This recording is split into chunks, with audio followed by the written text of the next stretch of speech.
Assalamualaikum warahmatullahi wabarakatuh. Gimana sahabat, sedulur, kabarnya?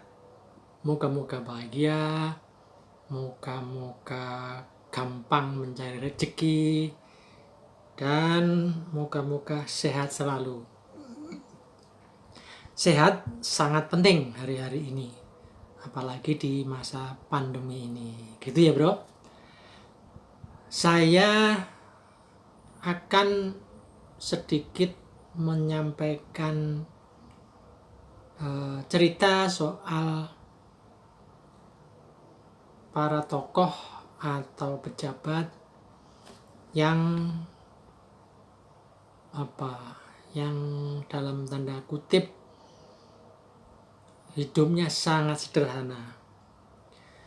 Kenapa ini perlu saya sampaikan? Sebagai pengingat, sebagai yang paling gampang sebagai pengingat, karena belakangan ini di media-media lagi rame para pejabat saling menumpuk kekayaan dengan cara, misalnya ini kalau benar bisnis PCR atau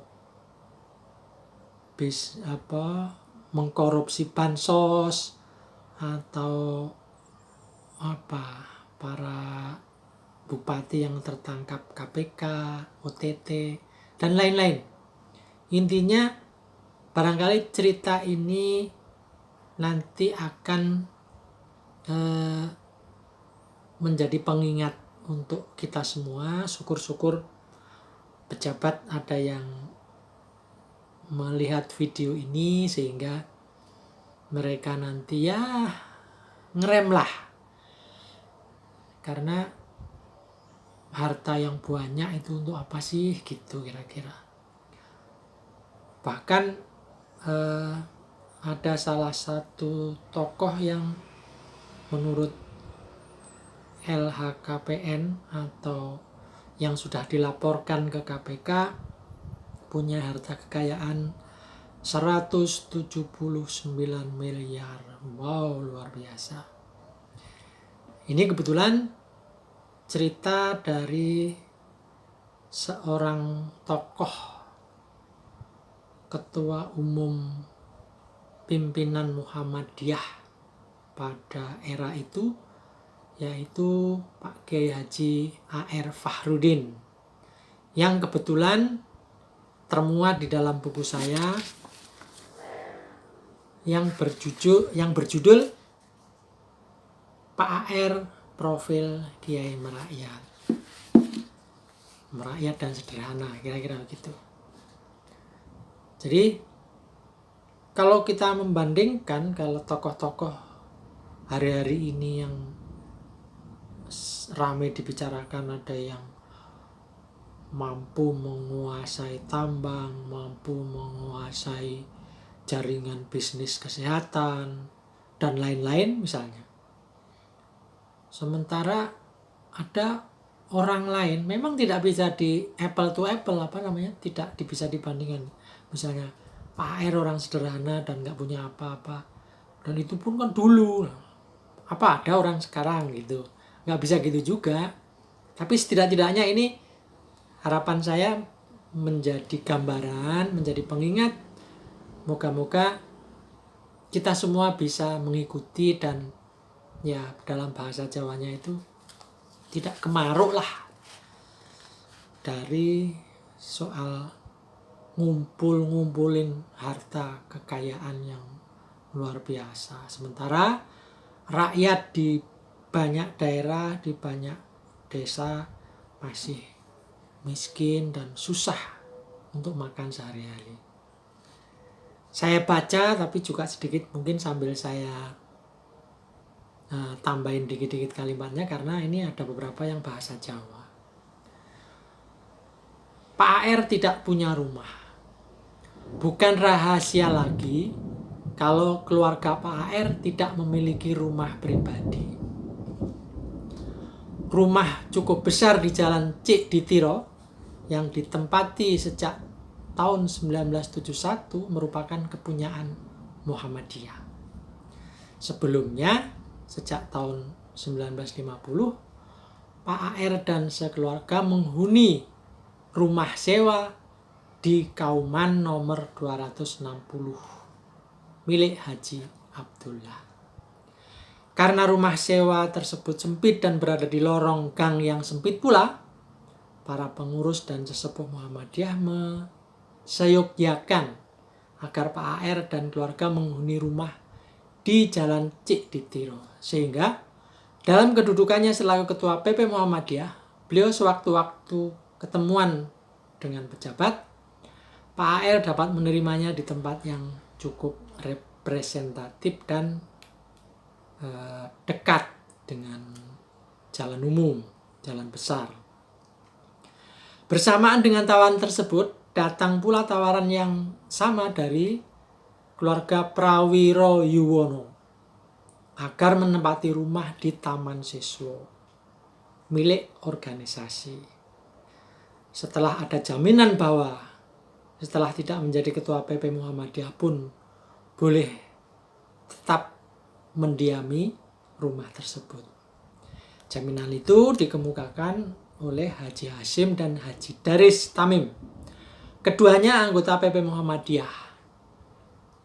Pokoknya Pak AR sekeluarga bisa menempati rumah ini selamanya, sebosannya. Begitu kira-kira katanya. Bukannya Pak AR tidak ingin mempunyai rumah pribadi sendiri.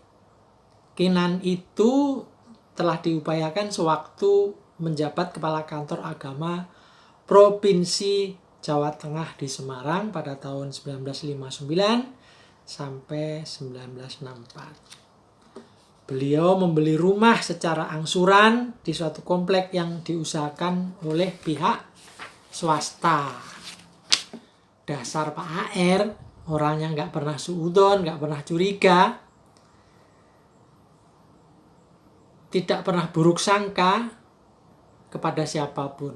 Tanpa mengantongi surat jaminan dalam bentuk apapun dari developernya, rumah itu dicicil kira-kira selama 10 tahun. Dengan bekal uang ya ada dari gaji dan juga dari sawah warisan dan juga tabungan istrinya. Nah, ini suatu kali cerita ini terjadi saat Pak AR sudah meninggal dan yang menceritakan kembali adalah istrinya. Jadi begini, Pak AR suatu kali pamit kepada istrinya untuk pergi melihat rumah yang sudah dicicil selama puluhan tahun. Tapi setelah pulang dari pergi, dan perginya itu ke Semarang untuk melihat rumah itu, sebagai istri tentu nanya dong, "Pak, gimana rumahnya Pak?" Dengan antusias, dengan senang, pengen ngerti rumahnya. Tapi tiba-tiba Pak AR menjawab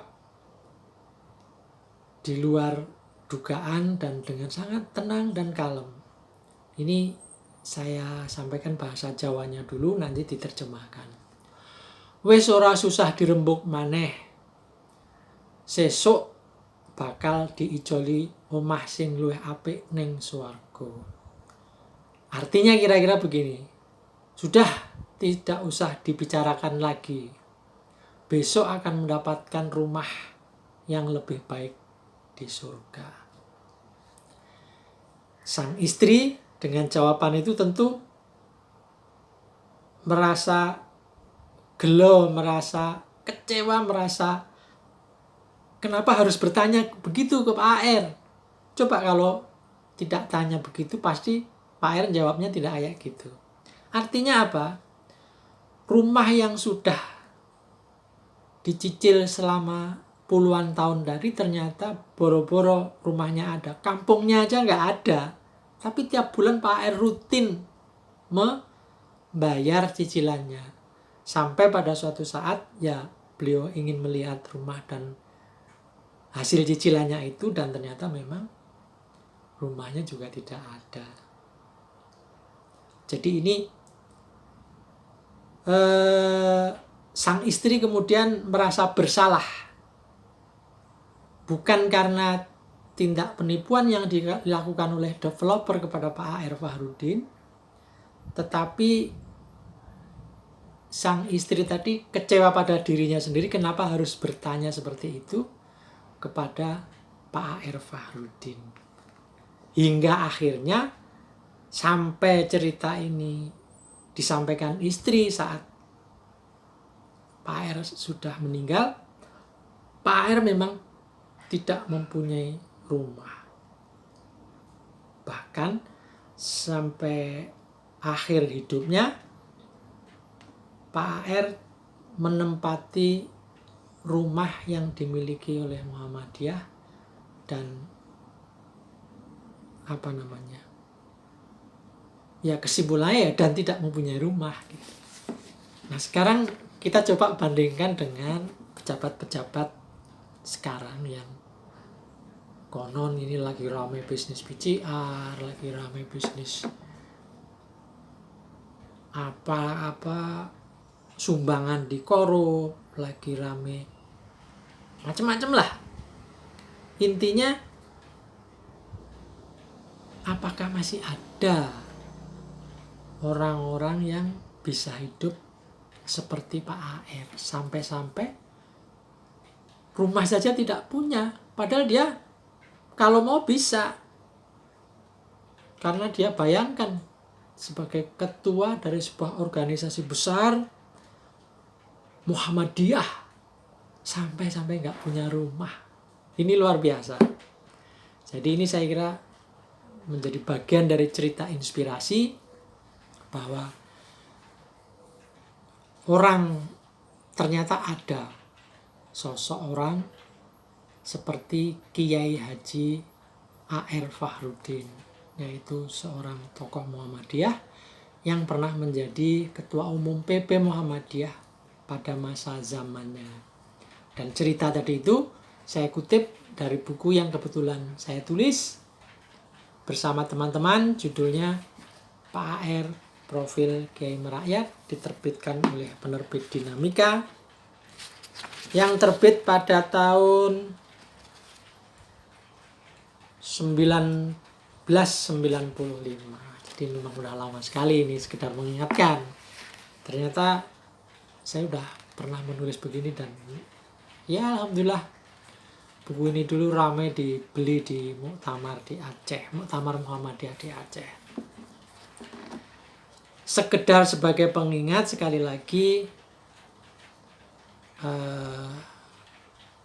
para pejabat, para pemimpin-pemimpin bangsa, cobalah meniru dan mengikuti jejak Pak A.R.